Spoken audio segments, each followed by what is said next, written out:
कल हम लोगों ने 4 श्लोक तक पढ़ा था।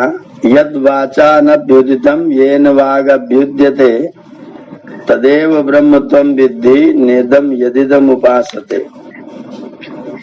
जो वाणी द्वारा बोला नहीं जाता लेकिन जिसके कारण से वाणी है उसी को तुम ब्रह्म जानो। जिसका तुम वाणी से सेवन करते हो वो ब्रह्म नहीं है। जो तुम शब्द बोलते हो या जो तुम व्यवहार करते हो वो नहीं है। जिसके कारण से ये वाणी बोल रही है वो कारण जो है वो ब्रह्म है। ऐसी 5वां श्लोक है, यन मनसा न मनुते, यन मनसा न मनुते, जो मन के द्वारा मनन नहीं करता। ये नाहुर मनोमतम, ये न जिसके द्वारा मनः मतम आहो, मन मनन करने में समर्थ होता है, उसके अंदर शक्ति आती है कि वो मनन कर सके। जिसके कारण से शक्ति आती है तदेव ब्रह्म त्वं विद्धि, तुम उसी को ब्रह्म जानो। ये जो मन के अंदर मनन की शक्ति है वो देने वाला परमात्मा है, उसको तुम ब्रह्म जानो। जो तुम मन के द्वारा उपासना कर रहे हो कल्पनाओं का विचारों का वो ब्रह्म नहीं है। जिसके कारण से मेरा मन मनन करता है वो ब्रह्म है। यत् चक्षुषा न पश्यति, यत् माने जो चक्षुषा आंखों से न पश्यति नहीं देखता, जो आंखों से नहीं देखता। येन चक्षुंसि पश्यति, जिसके कारण से आंखों में देखने की शक्ति प्राप्त होती है, आंखें देखती हैं। वो जो शक्ति प्रदान करने वाला है कारण, तदेव ब्रह्म त्वं विद्धि, उसी को तुम ब्रह्म जानो। नेदम यदि उपासते, जो तुम आंखों से रूप का सेवन करते हो, संसार को देखते हो, वो ब्रह्म नहीं है। जिसके कारण से आंखें देखती हैं वो ब्रह्म है। यत् श्रोत्रेण न शृणोति, जो कान से नहीं सुना जाता है, जो कान से नहीं सुनता। येन श्रोत्रम इदम श्रुतम, जिसके कारण कान में सुनने की शक्ति आती है। हमारे कान जड़ हैं, वो जड़ कान जब चेतन को, चेतन के ज्ञान को सुनने का काम करते हैं, वो शक्ति जिसके कारण प्राप्त होती है तदेव ब्रह्म त्वं विद्धि, उसे को तुम ब्रह्म जानो। नेदम यदिदम उपासते, वह ब्रह्म नहीं है जिसको तुम कान के द्वारा सेवन करते हो, व्यवहार करते हो। यत् प्राणेन प्राणिति, जो प्राण से प्राण नहीं लेता, जो स्वयं श्वास नहीं लेता, स्वयं प्राण ग्रहण नहीं करता। येन प्राणः प्रणीयते, जिसके द्वारा हमारे प्राण गति करते हैं। हमारे जो प्राण हैं वो जिसके कारण से गति करते हैं वो ब्रह्म है। जो प्राणों का प्राण है वो ब्रह्म है। तदेव ब्रह्म त्वं विद्धि, उसी को तुम ब्रह्म जानो। नेदम यदिदम उपासते, जिसकी तुम उपासना करते हो वह ब्रह्म नहीं है। तो ये सारी इंद्रियां, सारी इंद्रियों की शक्तियां, सारा जगत व्यवहार, कुल मिलाकर के श्लोकों का सारांश है कि सारा जगत व्यवहार जिसके कारण से चलता है वो ईश्वरीय शक्ति है, वो ईश्वरीय सत्ता है, वो ब्रह्म है। जगत व्यवहार जिसके बिना नहीं चल सकता है वो ब्रह्म है। हमारी इंद्रियां जो जड़ वस्तुएं हैं, मिट्टी, जल, अग्नि, वायु और आकाश से बना हुआ जो जड़ तत्व है, ये जड़ तत्व चेतनवत जो व्यवहार करता है, इसकी जो शक्ति है, जो अंदर प्राण शक्ति है, जिस कारण हम इस अपनी इस बस्ती में रहते हैं, शरीर रूपी बस्ती में, वो जो शक्ति है वो शक्ति का नाम ब्रह्म है। उस शक्ति को तुम ब्रह्म जानो। ये जो तुम संसार के कर्मों में कार्यों को करते हो, इन चीजों को ब्रह्म न जानो। तो ये ब्रह्म की व्याख्या यहाँ पर की गई है। ये विलक्षण शक्ति इंद्रियों की पहुंच से परे है। इंद्रियां उसको प्राप्त नहीं कर सकती हैं। इंद्रियों के द्वारा उसके स्वरूप का प्रकाश भी नहीं हो सकता है। अगर हम सोचते हैं इंद्रियां उसको प्राप्त कर लेंगी तो हमारा भ्रम ही है। जो लोग ब्रह्म का दर्शन करने के लिए आंखों से मंदिर में जाते हैं वो ब्रह्म का दर्शन नहीं करते, ब्रह्म का दर्शन करते हैं। वहां जाकर के ब्रह्म का दर्शन करते हैं। जो सोचते हैं ये ईश्वर है, उसको ईश्वरवत मान करके जगत व्यवहार करते हैं, वो ब्रह्म में पड़े हुए रहते हैं, वो ब्रह्म को नहीं जान सकते हैं।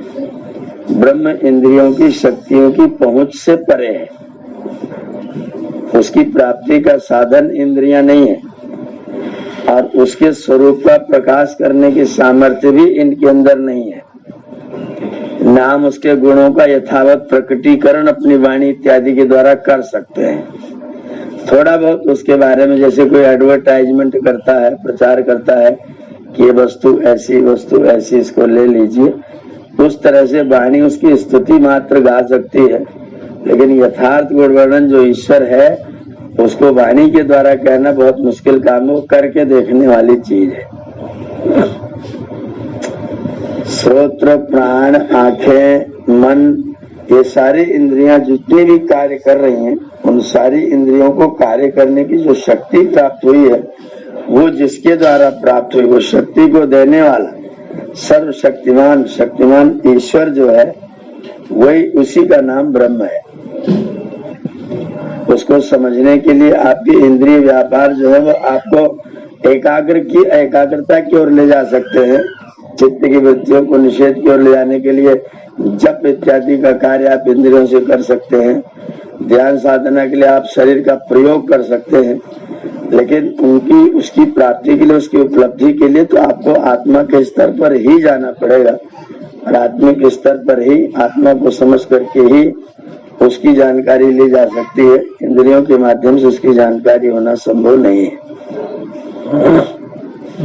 आचार्य, जैसे यहाँ जो वर्णन कर रहे हैं, हम लोग अभी लग रहा है वहां तक पहुंच नहीं रहे हैं। जो चक्षु से नहीं देखता, जो कान से नहीं सुनता, तो हम कहते हैं कि हम देख रहे हैं, तो जीवात्मा तो देख रही है ना। जीवात्मा आंखों से देख रहा है, लेकिन जगत को देख रहा है ना, ब्रह्म को थोड़ी देख रहा है। तो इस श्लोक में ये केवल ब्रह्म की बात कर रहे हैं, जीवात्मा की बात नहीं कर रहे हैं। ये तो ब्रह्म का परिचय दिया जा रहा है, ब्रह्म का परिचय कि ब्रह्म वो नहीं है। तो ब्रह्म एक शक्ति रूप है जो आपकी इंद्रियों को शक्ति प्रदान करता है। कान उसके कारण सुनता है, वाणी उसके द्वारा बोलती है। वो शक्ति रूप है जो आपकी सब इंद्रियों में शक्ति बन के बैठा हुआ है और आपके काम को ठीक करता रहता है। उस कारण को, उस कर्ता को जानना है। बाकी जगत व्यवहार तो सब उसके लिए झूठा मूठा है। जो आंखों से देख रहा है वो जीवात्मा देख रही है ना। हाँ, जीवात्मा आंखों से देख रहा है। जीवात्मा आंखों से देख रही है, और जिसको देख रही है वो ईश्वर नहीं है। जिस शक्ति के कारण से देख रही है, वो देखने की जो जीवात्मा देख भी रहा है, तो उसमें जो देखने की शक्ति आ रही है वो ब्रह्म से आ रही है। वो ईश्वर से आ रही है, वो ब्रह्म से आ रही है। तो ब्रह्म से जो शक्ति आई, ब्रह्म से उस शक्ति को लेकर जीवात्मा उसी ब्रह्म को देख रहा है। उस ब्रह्म को देखे तब तो फिर जीवन का लक्ष्य हासिल हो जाए। ब्रह्म को जीवन करके संसार को देखता रहता है। संसार को देखता है, तो संसार को देखते हुए संसार के पीछे अगर देख ले तो चल जाएगा काम। हाँ, तो ठीक है, तो ठीक है। फिर वहाँ इंद्रियां काम करना बंद कर देंगे, फिर आप वहाँ काम करेंगे। पीछे देखने के लिए इंद्रियों का काम खत्म, फिर आपका काम शुरू हो जाएगा। मतलब लाइन यहाँ सिद्ध हो रही है कि जो ब्रह्म से शक्ति आ रही इंद्रियों में, हाँ, और उन इंद्रियों से जीवात्मा देख रहा है। हाँ, ठीक है। जीवात्मा देख रहा है और संसार को देख रहा है, और उसमें जब दृष्टि उसकी और गहरी हो जाती है तो उस संसार के पीछे जो है, उस संसार के पीछे वाले को भी वो देख लेता है जो अदृश्य है। हाँ, बिल्कुल बिल्कुल बिल्कुल। तो इसका मतलब कि चारों तरफ वही है, फिर उसी से उसी को देखा जा रहा है, उसी की शक्ति से उसी को देखा जा रहा है। उसी की शक्ति से उसी को देखने का ये गहराई, ये छानबीन आपको करनी पड़ेगी। अगर हम नहीं करते हैं तो बाहर की हमारी इंद्रियां केवल संसार में ही आपको रहने देंगे। संसार से पीछे वाला जो देखना है वो न मानी जाने देंगे इंद्रियां जी। पीछे वाले को देखने के लिए आपको अपने स्तर पर उतर करके मैं देख रहा हूँ। अब इंद्रियां अपना कार्य कर चुकी, जितना दिखाना आपको किसी पेड़ की पत्ती को, किसी पेड़ के रूप को आंखों ने आपको दिखा दिया। अब आपने उस रूप को आंखों से देख लिया, उस रूप को देखने के बाद आपका विचार क्या कह रहा है? वो रूप ही पेड़ है या उसके पीछे भी कोई और कारण है? उसका बीज भी है, उसके अंदर जो और अनेक गुण हैं, उसके अंदर जो शक्ति आ रही है, वो मिट्टी पानी से बना हुआ है, लेकिन वो आपके लिए औषधि गुण दे रहा है। जो आप इसके पीछे जा रहे हैं उसमें आपकी आंख कुछ नहीं करेगी, उसमें आपकी आंख बैठ जाएगी, आंख का काम खत्म हो गया। आंख केवल रूप दिखाएगी, मन केवल मनन दिखाएगा, श्रोत्र केवल शब्द सुनाएगा। उसके पीछे देखने के लिए आपको अपने इंद्रियों के व्यापार को बंद करके आपको चालू होना पड़ेगा और आप फिर उस पीछे वाले को देख पाएंगे। तो वहां तक देखने का मतलब कि हम ये देख पा रहे हैं कि बहुत ही सूक्ष्म था, बहुत छोटा सा था, एक बीज रूप में था, फिर धीरे से अंकुरित होकर के वृक्ष पौधा बन गया, फिर धीरे धीरे बढ़ते बढ़ते वृक्ष बन करके उसमें से सारी चीजें, माने सारा स्वरूप उसमें से दिखाई पड़ रहा है। तो मतलब यहाँ पर आत्मा को हम दृष्टा मान लें। हाँ हाँ, बिल्कुल बिल्कुल, आत्मा दृष्टा है। आत्मा दृष्टा है तो फिर ब्रह्म को क्या मानेंगे? ब्रह्म तो दृश्य है ना। नहीं, दृश्य तो ये संसार है जो दिखाई पड़ रहा है। जब आप आत्मिक स्तर से दृष्टा खुद बन करके आत्मा को, जब अभी तो आपकी आंखें दृष्टा हैं, आप संसार को केवल आंख से देख रहे हैं, तो फिर आपकी आंखें दृष्टा हैं, आपका चित्त दृष्टा, आपकी बुद्धि दृष्टा है। जब आप दृष्टा बन जाएंगे तब आप ईश्वर को दृश्य बनाएंगे। अच्छा, ये तो बड़ा गूढ़ हो गया कि माने आंखों से हम संसार को देख रहे हैं, प्रकृति या विकृति जो भी उसको देख रहे हैं, और जब ये निराकार जीवात्मा निराकार परमात्मा को देखने लग जाए, हाँ, तब ईश्वर दृश्य होगा और जीवात्मा दृष्टा होगा।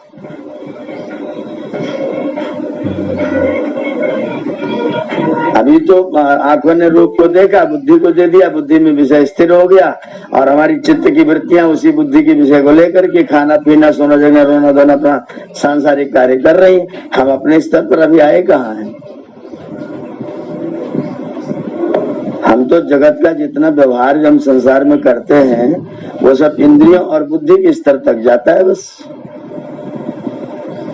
जब स्वाध्याय करते हैं, ईश्वरोपासना करते हैं, सत्संग करते हैं, चिंतन मनन करते हैं, उसके बाद जो तथ्य निकालने वाला वो उस समय आप दृष्टा होते हैं।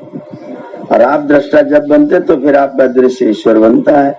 नहीं तो जगत दृश्य रहता है और देखने वाले बुद्धि मन ये सब बनता करण और बाह्य करण रहता है। तो सारी दुनिया जो संसारिक कृत्य हैं वो सब बाहर बाहर वाले देख रहे हैं।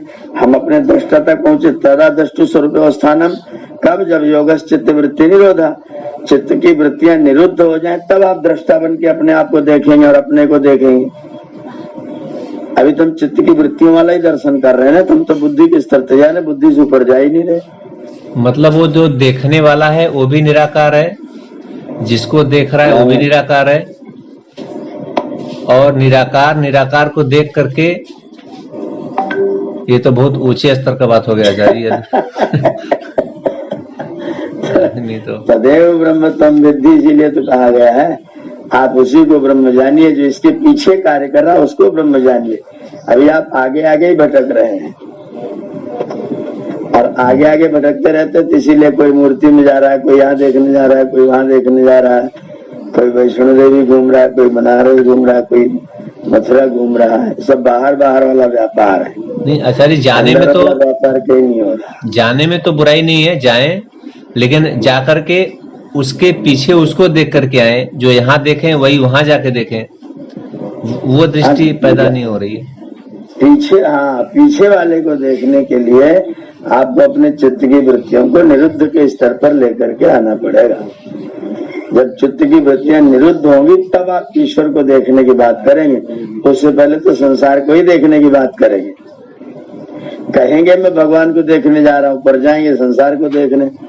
कोई नाक देखेगा, कान देखेगा, फिर उसका शरीर देखेगा, उसका रूप आकार देखेगा, और देखेगा संसार को, ईश्वर को देखने नहीं जाएगा।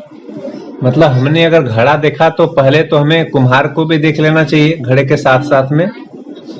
हाँ, घड़े कुम्हार को देख लेना चाहिए, उसका उपादान कारण जो है मूल प्रकृति उसको भी देख लेना चाहिए। उसको देख लेना चाहिए, और उसके पीछे भी तो कोई है आचार्य जी, जो कुम्हार के पीछे भी तो कोई है। जो उस प्रकृति में उस रूप के घटित करवाने की क्षमता पैदा कर रहा है। मिट्टी में घड़ा पैदा होने की जो सामर्थ्य पैदा कर रहा है और जो कुम्हार को वो सामर्थ्य दे रहा है वो ब्रह्म है। कुमार भी तो आचार्य साधारण निमित्त हुआ, मुख्य निमित्त तो फिर दूसरा ही है, उसको वहां तक फिर पहुंचना है। उस कुम्हार निमित्त को देखते हुए उस निमित्त को जो निमित्त के रूप में प्रेरित करने वाला है उसको देखना है, वो जो कारण है उसको देखना है।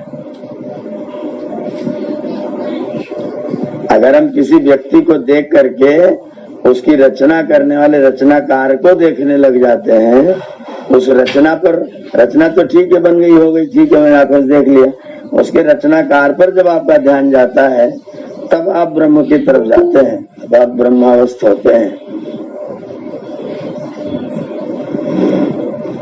तो जो जगत व्यवहार है हमारा सारा का सारा, इंद्रियों का जगत व्यवहार है, वो बंद होगा, वो समाप्त होगा। उसके पीछे आप देखना प्रारंभ करेंगे तो आपकी दृष्टि अलग होगी, तब आप दृष्टा अलग होंगे। अभी तो हमारा अंतःकरण ही दृष्टा के रूप प्रयुक्त हो रहा है, हम बिल्कुल अलग अलग बैठे हुए हैं और जो वो देखता है उसी के पीछे भी हम भी घूमते रहते हैं।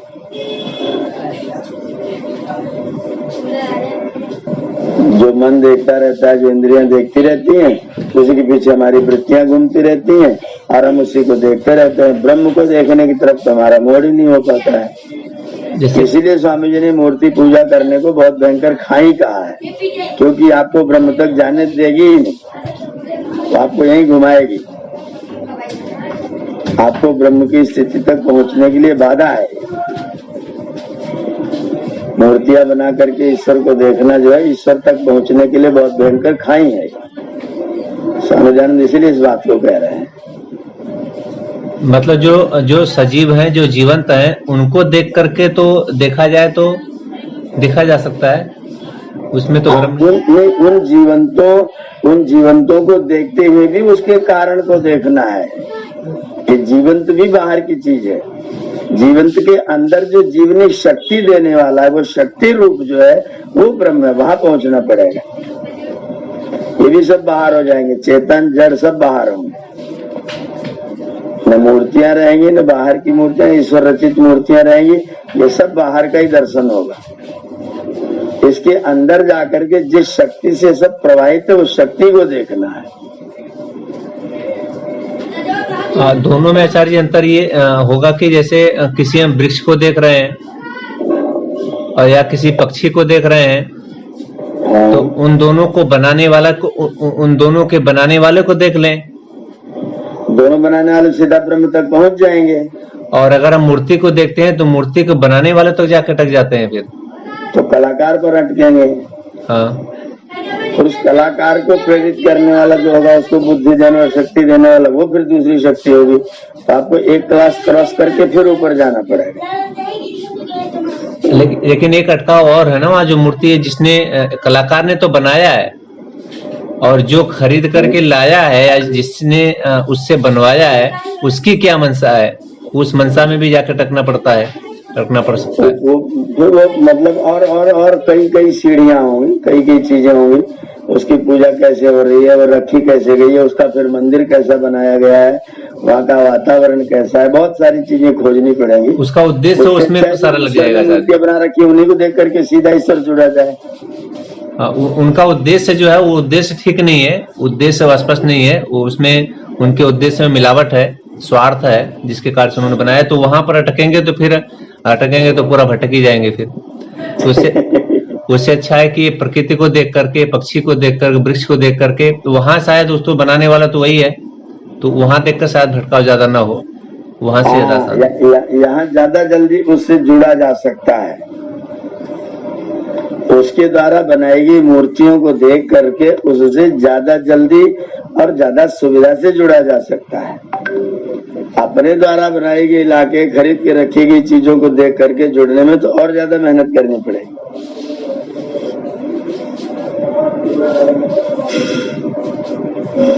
ईश्वर रचित मूर्तियों को ही देख करके सारा निर्णय कर लिया जाए। जल्दी के आचार्य, उसमें तो संभावना ही बिल्कुल, जैसे जितना देर रुकेंगे वहां उतना संभावना समाप्त होती जाती है। आज तक तो नहीं मैंने पढ़ा कि कोई मूर्ति देख करके ईश्वर तक पहुंच गया हो।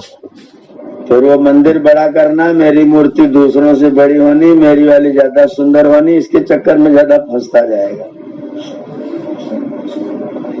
उसमें फिर पूरा आचार्य पूरा प्रपंच तैयार होता है, वो बनाते हैं, फिर उसमें प्राण डालते हैं, प्राण डालने का नाटक करते हैं, प्राण प्रतिष्ठा करते हैं, और तो प्रपंच में फंसते ही रहना है, फिर लक्ष्य तक नहीं पहुंचना है, लक्ष्य से पीछे ही भटकते रहना है। तो ये इनडायरेक्ट मेथड की जगह डायरेक्ट मेथड ठीक है कि आंखें बंद करके सीधा उसका ध्यान करें डायरेक्ट? हाँ बिल्कुल, सबसे अच्छा ये है, सबसे अच्छा तो यही है। वो इनडायरेक्ट मेथड क्यों जाए? सीधा अच्छा है कि डायरेक्ट पहुंचे उसकी तरफ को और ज्ञान प्राप्त कर ले। जैसे यहाँ जान लिया तो ब्रह्म उसको कहते हैं जिसके कारण से सारी शक्तियां, सारा ब्रह्मांड कार्य कर रहा है। अपनी आंखें बंद किया और ब्रह्मांड के कर्ता का विचार करना शुरू कर दिया सीधा। और नहीं तो पहले मूर्तियों में जाना, फिर मूर्तियों बनाने वाले को देखना, फिर उसकी कला को देखना, उसकी कलाकारी देखना, उसका मंदिर देखना, फिर वही संसार देखते रहना। तो अभी तक उसमें कोई पहुंचा नहीं है आचार्य जी। यहाँ पर जैसे जो आंख खोल के देखने की बात और आंख बंद करके देखने की बात आ रही है आचार्य जी, ये आंख बंद करके ही देख सकते हैं कि आंख खोल करके भी देखने की संभावना है? अगर आपकी आंखें खुली हैं तो आप दृष्टा नहीं है, आपका अंतःकरण दृष्टा है। अगर आप अपने आंखों को बाहर की वृत्तियों से बंद कर देते तो फिर आप दृष्टा बनते हैं। तो मतलब है जैसे हम 18 घंटे 6 घंटे विश्राम में जा रहे हैं तभी हम उसको देख रहे हैं, या क्या 18 घंटे में क्या देख रहे हैं, फिर नहीं देख रहे हैं उसको? फिर तो 18 घंटे में आप दृष्टा बन ही नहीं रहे, आपकी बुद्धि, आपका मन दृष्टा बन रहा है और जो बता दे रहा है उसी को आप मान ले रहे हैं। ये थोड़ा मुश्किल काम है आचार्य जी, उसको हम बताने जा रहे हैं तो हम आंखें बंद करके बताएंगे उसको, आंख खोल के नहीं बता सकते। किसको बताने जाएंगे? किसी को हम बताने जा रहे हैं उसके बारे में, हाँ, तो हम बिना आंख बंद किए नहीं बता सकते। नहीं, आंख की वृत्ति नहीं करना और आंख को बंद करना दोनों अलग अलग बातें हुई ना। आंख की वृत्ति बंद करना, आंख के कार्य को बंद करना, आंख का कार्य न करके अपने मन के कार्य को, अपनी बुद्धि को कार्य में लगाना, वो अलग स्थिति है। जैसे मान लीजिए मैं आपको देख रहा हूँ, आपके शरीर को देख रहा हूँ, तो मेरी वृत्ति आंख वाली वृत्ति है। इस समय मेरी आंखें आपके रूप को टटोल रही हैं।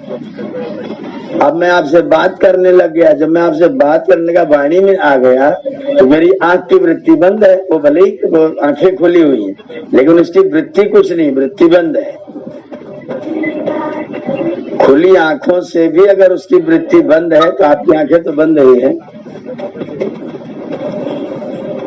जैसे नाक हमेशा खुली है लेकिन सुगंध दुर्गंध पर आपका कोई विचार नहीं है, तो आप नाक की वृत्ति में तो नहीं है।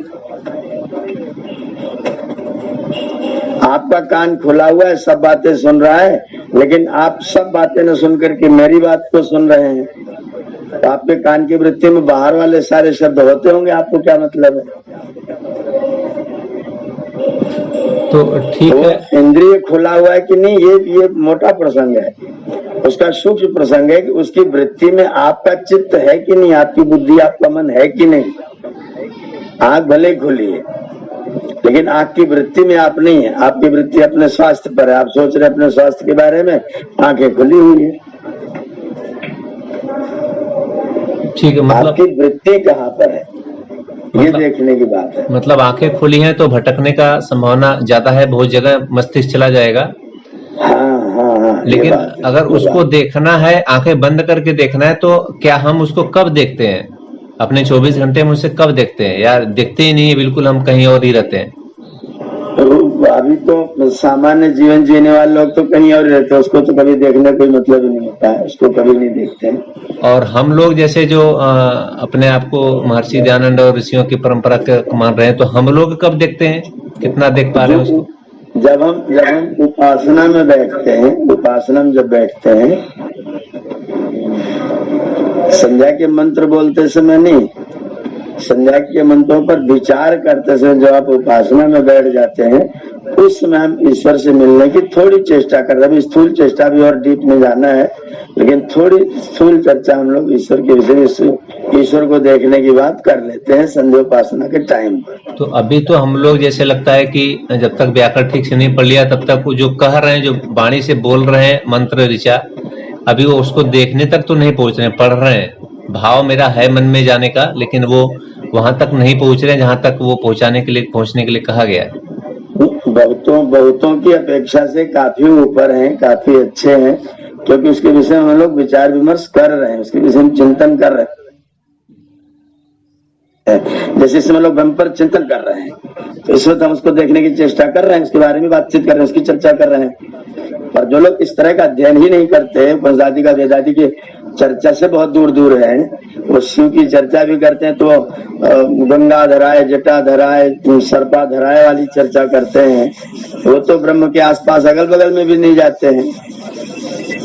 अगर हम ब्रह्म के यथार्थ स्वरूप को उपनिषदों के माध्यम से, वेदों के माध्यम से चर्चा कर रहे हैं, तो हम उसकी ओर जाने की चेष्टा कर रहे हैं। आंखें बंद है, खुली है, लेकिन चर्चा में ईश्वर है, चर्चा में ब्रह्म है जी। एक कदम आगे हैं हम लोग। हाँ, एक कदम आगे है, और उस पर हमारी चर्चा तो चल रही है, हम उसको जानने की कोशिश तो कर रहे हैं। और चल रहे हैं तो शायद 2 कदम 4 कदम आगे हो जाएंगे। तो ये निरंतर चलने वाली प्रक्रिया है। निरंतर ये अभ्यास ये करते रहना है कि चित्त की वृत्तियों के साथ में कम रहा जाए और अपने साथ में ज्यादा रहा जाए, मैं के साथ ज्यादा रह जाए, और जो दुनिया बाकी उसके साथ में कम रहा जाए। ये कोशिश आंखें खुली हो तो, आंखें बंद हो तो, हमेशा मतलब 24 घंटे की जीवन की चर्या में ये बात आनी चाहिए कि आप बाहर बाहर न रहें, अंदर अंदर रहें।